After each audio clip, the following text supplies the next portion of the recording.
सोलापूर जिल्हा परिषदेच्या शासकीय वाहनांवरती खासगी चालक काम करतायत आणि या खासगी वाहन चालकांना सहकार्य करणारा तो वाझे कोण, पाहूयात अस्मिता विजनचा या संदर्भातचा हा खास वृत्तांत। महाराष्ट्र राज्य जिल्हा परिषद वाहन चालक आणि यांत्रिकी कर्मचारी संघटना शाखा सोलापूर यांच्या वतीनं मुख्य कार्यकारी अधिकारी कुलदीप जंगम यांना निवेदन देण्यात आले। यावेळी संघटनेचे अध्यक्ष भीमाशंकर कोळी, सचिव दीपक चव्हाण, विजय हराळे, अभिजित निसळ यांची उपस्थिती होती।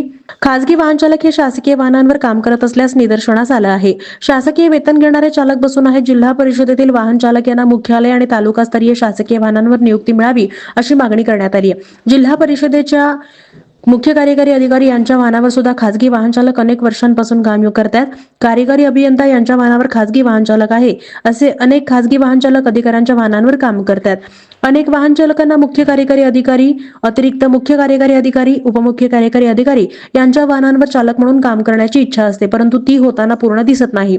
जिल्हा परिषदेमध्ये खासगी वाहन चालकांना मोठ्या अधिकाऱ्यांच्या गाडीवर लावणारा एक वाजे असल्याचा पाहायला मिळतो। ते अधिकाऱ्यांच्या मागे पुढे करून स्वतःच्या अनेक गाड्या लावून आपल्या मर्जीतील चालक लावून खिसा भरत असल्याची चर्चा ऐकायला मिळते। आणि आता शिस्तीचे समजले जाणारे मुख्य कार्यकारी अधिकारी कुलदीप जंगम हे यामध्ये लक्ष घालणार का, याकडे मात्र सगळ्यांच्याच नजरा लागल्या आहेत।